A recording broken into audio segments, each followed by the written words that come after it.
Bendiciones, bienvenidos a su espacio Siembra y Cosecha. En esta ocasión quiero hablarles sobre Mateo capítulo 23, versos 23. Solamente el verso 23 quiero hablar allí.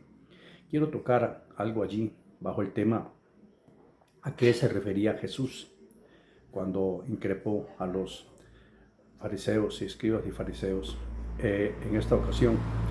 Y quiero darles las gracias a cada uno de los que ven, escuchen los vídeos y los que quieren apoyar dando un like o compartiéndolo.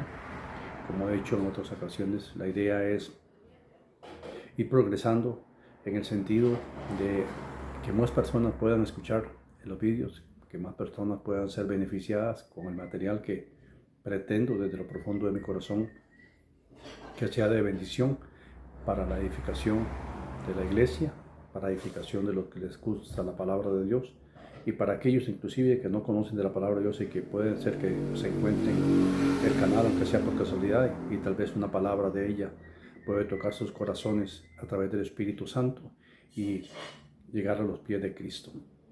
Entonces quiero leer Mateo 23 y hacer una breve introducción para luego enfocarme en lo que quiero exponer en esta ocasión.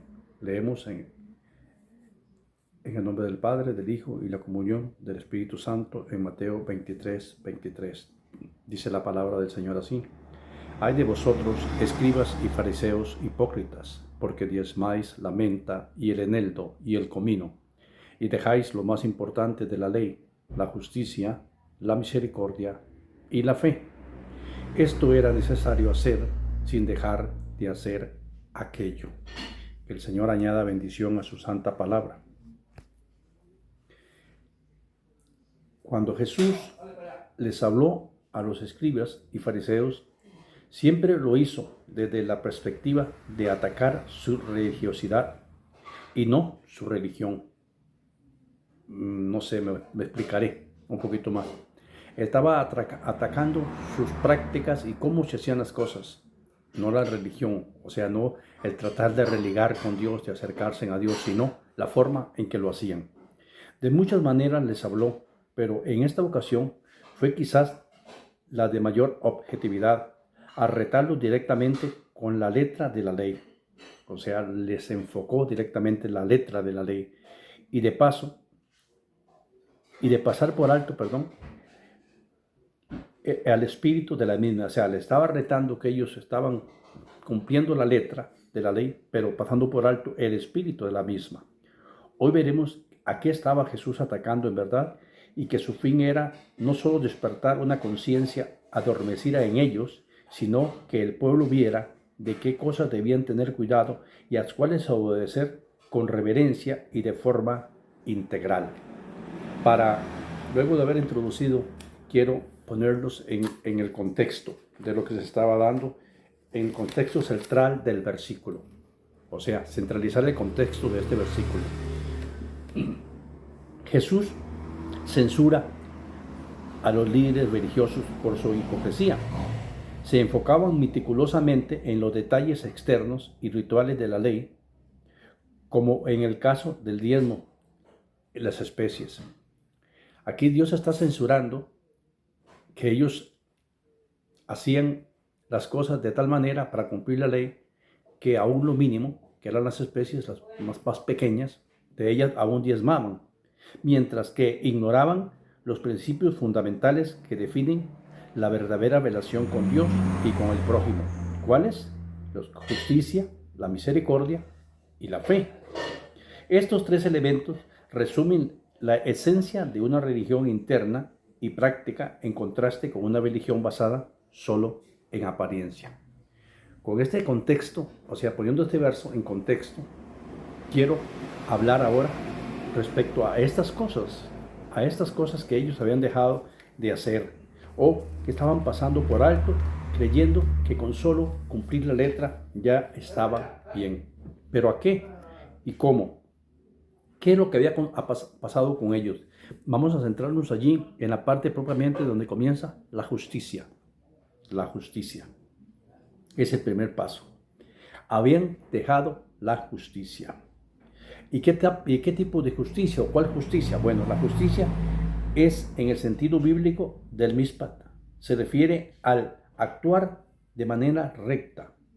Oiga lo que han dejado de hacer. De manera recta, actuar de manera recta, imparcial y equitativa con todas las personas, especialmente con los vulnerables y oprimidos. Ellos habían dejado esto, que según el mismo Dios tenían la obligación de actuar de una manera recta, de una manera correcta, de una manera imparcial, no medir a las personas por lo que poseían, por lo que tenían, por lo que significaban en la sociedad, por lo que eran, sino de forma imparcial y equitativa, lo mismo para cada quien con su misma medida. Dice, con todas las personas, pero había algo que tenían que ellos tomar en cuenta, que era específicamente y especialmente con los vulnerables y oprimidos. Las personas que eran vulnerables y oprimidas eran las personas que debían tomarse en cuenta. Pero vemos que Jesús en otra ocasión les llama la atención precisamente por ello, porque decían que se metían a las casas de las viudas para saquearles, para robarles. Y como pretexto, ¿qué hacían? Largas oraciones. O sea que se estaban valiendo más bien de las personas con una situación social baja o con una situación social no buena para valerse de ello, y no estaban practicando esta justicia que Dios les está atacando. Dice, y también implicaba no solo castigar el mal, la justicia que ellos le habían dejado implicaba no solo castigar el mal, sino restaurar lo que estaba roto, o sea, lo que estaba mal en la sociedad, y garantizar los derechos de todos cumpliendo con la ley moral y social de Dios. ¿Se da cuenta cuán amplio era la gama de la justicia que ellos debían practicar y habían dejado de practicar? Tenían que restaurar las cosas que estaban malas en la sociedad, porque para eso eran dirigentes y gente que el pueblo escuchaba, que el pueblo imitaba y que el pueblo seguía. Pero tenían que garantizar esos derechos para todos, cumpliendo la ley moral y la ley social de Dios. A ese tipo de justicia Jesucristo les estaba hablando y les estaba diciendo a estos fariseos: ay de vosotros, escribas y fariseos hipócritas. ¿Por qué? Porque estaban tomando lo pequeñísimo, pero hasta lo más pequeño para cumplir la letra, pero dejando a un lado el sentido, o sea, el espíritu de esa letra. Y la justicia era la primera cosa que ellos estaban pasando por alto. Y Jesús no quería que esas cosas quedaran de esa manera. Otra manera podría ser, la justicia implicaba también una imparcialidad y rectitud en el trato interpersonal. Ellos debían ser como los jueces. Tenían que ser imparciales totalmente y rectos e íntegros en el trato interpersonal, y no lo eran. Jesús conocía sus corazones, conocía sus acciones, y tampoco era de manera oculta para el pueblo. Mucha parte del pueblo conocía sus prácticas y sus actuaciones, simplemente que le respetaban en demasía y le temían como para encararlos. Por tanto, no eran imparciales, sino parciales. Su justicia dependía de su ojo, de qué me conviene, de qué no me conviene, esto puedo sacarle provecho o esto no le saco provecho. Entonces estaban dejando eso como primera, no eran parciales, era una imparcialidad, tenían una parcialidad y no eran rectos. Segundo, también en esa justicia ellos debían defender con equidad para el marginado. Deberían procurar una defensa equitativa para los pobres, para los afligidos, para las viudas, para los huérfanos. Ellos tenían la obligación, como líderes y representantes del pueblo a nivel moral y a nivel espiritual, de tener ese cuidado y ir en defensa de aquel marginado, de aquella persona necesitada, de aquella persona excluida de la sociedad por situaciones de esta índole, y no lo hacían. Más bien sacaban provecho de ello. Y tercer punto que Jesús está atacando aquí en la justicia es la restauración del orden social y moral. Debían ocuparse en el orden social y moral. Tenían la obligación. Cuando se encontraban algo que estaba siendo de una forma que no era la correcta, ellos tenían la obligación y la autoridad, y también la ley los apoyaba, y el pueblo les seguiría de restaurar ese orden que estaba mal. Eran vigilantes, eran personas que debían hacer esto, pero ellos se centraban en la letra de la ley y no les importaba el espíritu de la ley, que tiene que ver con el corazón, con el sentimiento, con la relación hacia los demás, las relaciones interpersonales. Eso en el primer punto de la justicia. Ahora miramos el segundo punto, la misericordia. ¿De qué misericordia está hablando aquí? Bueno, de la misericordia en griego es la palabra eleos. Es la composición activa y la bondad amorosa que se manifiesta en ayudar a aquellos que sufren o están en necesidad, incluso si no lo merecen. Es la disposición a perdonar, ser paciente y mostrar compasión práctica más allá de las exigencias estrictas de la justicia. Vamos poco a poco. Es una compasión activa y una bondad amorosa. Es decir, esta misericordia que ellos estaban dejando de hacer les implicaba que ellos tenían que ser compasivos, pero una compasión activa, porque muchas veces la persona podemos decir, me dio compasión, pero me quedé allí. ¿Cómo es esa compasión? Es una compasión pasiva, pero la misericordia nos exige una compasión activa y la bondad amorosa, una bondad de amor, o sea, un fruto amoroso hacia aquellas personas necesitadas, que se manifieste en ayudar a aquellos que sufren o están en necesidad, incluso a los que no se lo merecen. Que no mire el por qué. Es que ellos no califican, no están a la altura para ayudarle. No. Esta disposición de ayudar incluso al que no se lo merece es parte de la misericordia que Dios exige para sus hijos y les exigía a ellos en la ley, porque eso está atacando Jesús en la ley, pero está en vigencia hoy también. Más adelante hablaremos de ello. Dice, esta misericordia también es la disposición a perdonar. La misericordia nos dispone a perdonar. Es algo que realmente vemos que era necesario y que es necesario hoy en día.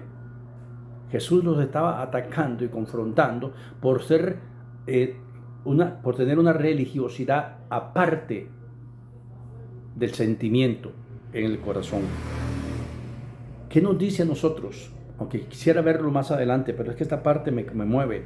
¿Qué nos dice a nosotros? Que tiene que haber una disposición a perdonar. A perdonar. Tenemos que ser pacientes y mostrar compasión. Una práctica más allá de las exigencias estrictas de la misma justicia. Es decir, debemos rebasar la justicia que implica la ley por la justicia que implica la gracia. Ahora ellos no lo hacían y lo sabemos con claridad.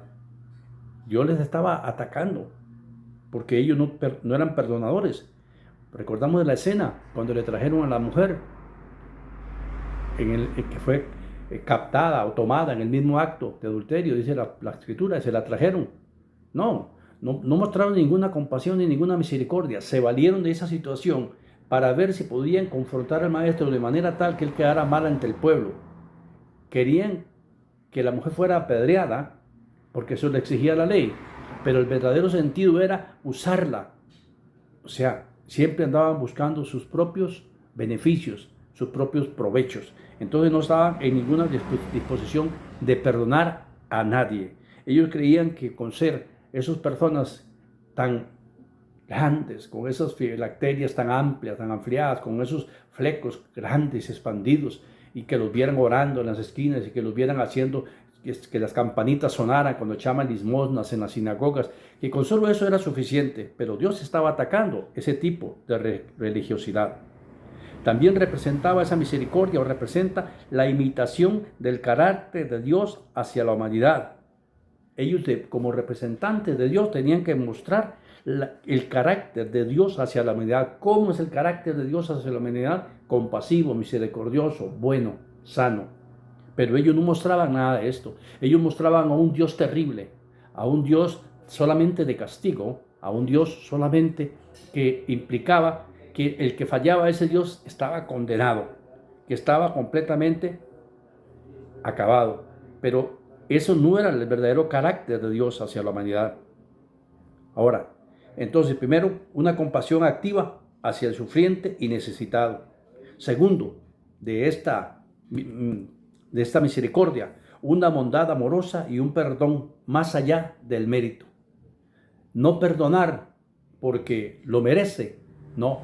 Perdonar porque tienes que. El que no perdona a sus demás sus ofensas, el Padre tampoco os perdonará las vuestras, dice la Escritura, en Mateo 6. Y tercero, la imitación de la piedad y la clemencia de Dios. Debían ser imitadores de la piedad que Dios ha mostrado y de la clemencia que Dios ha mostrado. Vemos el tercer aspecto, el aspecto de la fe. Dice, fe, aunque a menudo esta palabra se traduce simplemente como fe, y sabemos el significado de la fe, ¿verdad? Bíblicamente hablando, la palabra en griego es pistis. En este contexto, la fe tiene un sentido más bien de fidelidad o de lealtad o confiabilidad. Se refiere a la integridad y a la firmeza de carácter que demuestra una obediencia constante a Dios y a su palabra. Es la manifestación práctica de la fe en una vida de confianza y verdad. Quiere decir que ellos necesitaban mostrarse fieles, confiables y leales. ¿Qué tan lejos estaban de lo que significa la fe?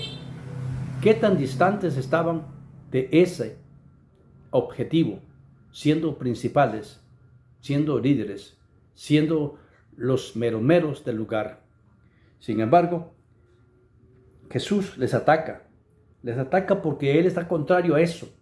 Y ahora aquí quiero hacer una implicación donde voy a ir incluyéndonos a nosotros, los cristianos de hoy en día. Y es que ese sentido de fidelidad, de lealtad y de confiabilidad también debe estar en nosotros. Como iglesia, como hijos de Dios, debemos mostrarnos íntegros y con una firmeza de carácter que muestre la obediencia constante a Dios. No podemos ser personas endebles en el sentido de que hoy creemos una cosa y mañana creemos otra, o que hoy practicamos algo y mañana ya no lo practicamos. En la fe de Dios, el hombre endeble, el hombre de doble ánimo no prospera, porque es como la onda del mar que es llevada de un lugar a otro y no tiene estabilidad y se disipa, no tiene rumbo.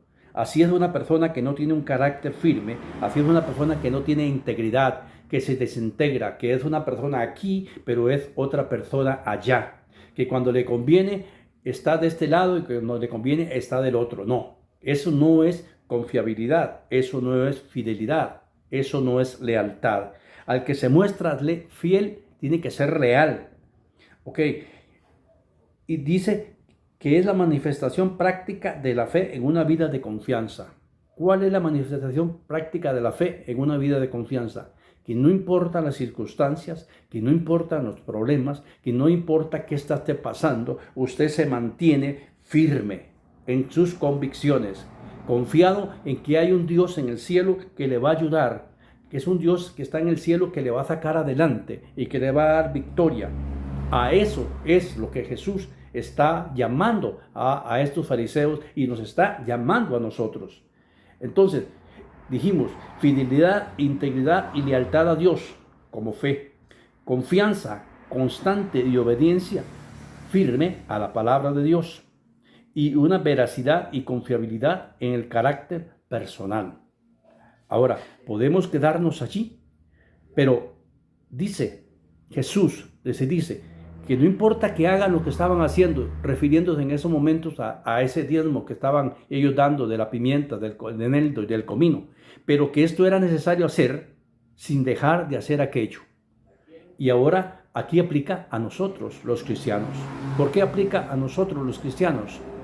Porque nosotros también podemos estar simplemente aplicando la ley, no la ley mosaica, porque no nos corresponde a nosotros, pero sí la ley de la liturgia y de la práctica en las iglesias. Podemos congregarnos porque hay que, podemos dar ofrendas porque hay que, podemos cantar y asistir a las iglesias porque tenemos que, pero si nuestro corazón no está con esas cosas, si nuestro corazón no está apegado a Dios y vamos y damos porque amamos a Dios, vamos y cantamos y adoramos y buscamos el rostro de Dios porque creemos en Dios, estamos haciendo las mismas cosas que Mateo 23, estamos haciendo las mismas cosas que hacían ellos, practicando una religiosidad y no practicando el espíritu de la lealtad que debemos a Dios. Ese es el cuidado que todo cristiano debe tener y debemos de tener, de practicar lo que Dios pide que practiquemos. Tenemos que ser imparciales, sí, también nosotros con el trato de las personas. Tenemos que defender la equidad y al marginado. Debemos ayudar y restaurar a las personas cuando está a nuestro alcance. ¿Por qué? Porque es lo que demanda. La palabra de Dios dice que en el segundo mandamiento es amar al prójimo como a nosotros mismos. Pero si no amamos al prójimo, jamás amaremos a Dios, porque Dios no le vemos. Y si al que vemos despreciamos, y si al que vemos le andamos de largo, porque no queremos nada con él, mucho menos vamos a agradar a Dios. Entonces, nosotros también tenemos que ser objetivos en cómo adoramos y cómo bendecimos a Dios, en cómo hacemos las cosas para Él. Tenemos que volver a la práctica de la justicia, de la fe, de la misericordia. Nosotros también. Muchas veces leemos esto y nos quedamos con la regañada que Jesús le pegó a los fariseos, a los escribas, a los saduceos y a todos los que se presentaron delante de Él durante ese tiempo que Él caminó en esta tierra. Y achacamos de eso a una historia leída y pasada, pero no es eso, es una historia real, es una historia que está vigente, que tiene vigencia hoy en día y que es para todo aquel que profese fe, a todo aquel que profese ser hijo de Dios, para todo aquel que profese creer ser religioso. ¿Qué dice Santiago? Si alguno de vosotros se cree religioso, dice, y no refrena su lengua, la religión de tal es vana. ¿Acaso no dice Santiago que la religión sin mácula delante del Señor? ¿Cuál es la religión mácula? ¿No es acaso visitar a los enfermos, visitar a los ancianos, ayudar a las viudas, ayudar al necesitado? Ese es el verdadero sentido de lo que Dios estaba atacando allí. Que no nos pase a nosotros igual, que ataquemos a los escribas y los fariseos y nosotros mismos seamos dignos de ser tratados de la misma manera, por hipocresía, por imparcialidad y por buscar el cohecho en todas las cosas. Bendiciones.